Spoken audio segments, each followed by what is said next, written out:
Allahu Akbar. Allahu Akbar.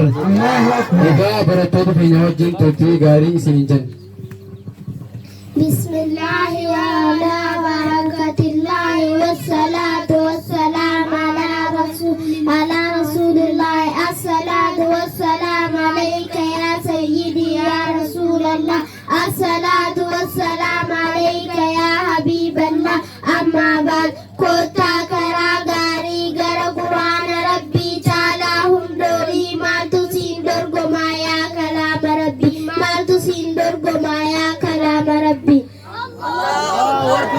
jecha olii quraanul kariimii kan hin jijjiiramne hanga zalaalamii kan hin jijjiiramne hanga zalaalamii namni isa garee dhiiraan itti hojjete inni hin masaaruu dhugumaan milkaa'ee yaa saamunaa qalbii daawwit alaamaa qoonqoo qalbii namaa quraanaaf haniifni bara karaa keenyaa kan jala deemnu hamma jiruu teenya kan jala deemnu hamma jiruu teenya Allahu Akbar. quraanni ifaadhaa kottaa ni ibsannaa quraanni dawaadhaa kottaa itti wallaanamnaa jabaannee barannee ummata barsiifnaa jabaannee barannee ummata barsiifnaa Allahu Akbar.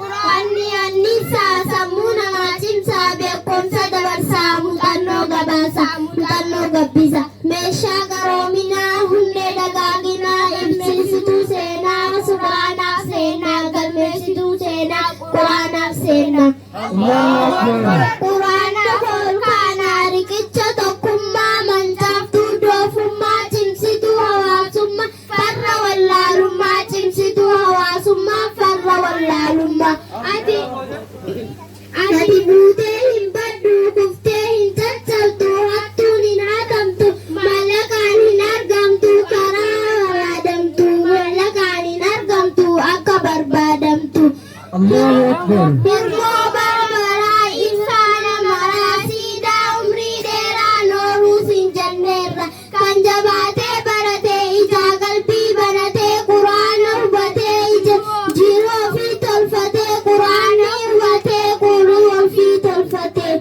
Allahu Akbar. hamilee kumaa qabaa hamilee kufee ol qabaa kanaaf ati dhagayii barnootaan lafaa ka'i baradhu galma ga'ii barnootaan lafaa ka'i baradhu galma ga'ii Allahu Akbar.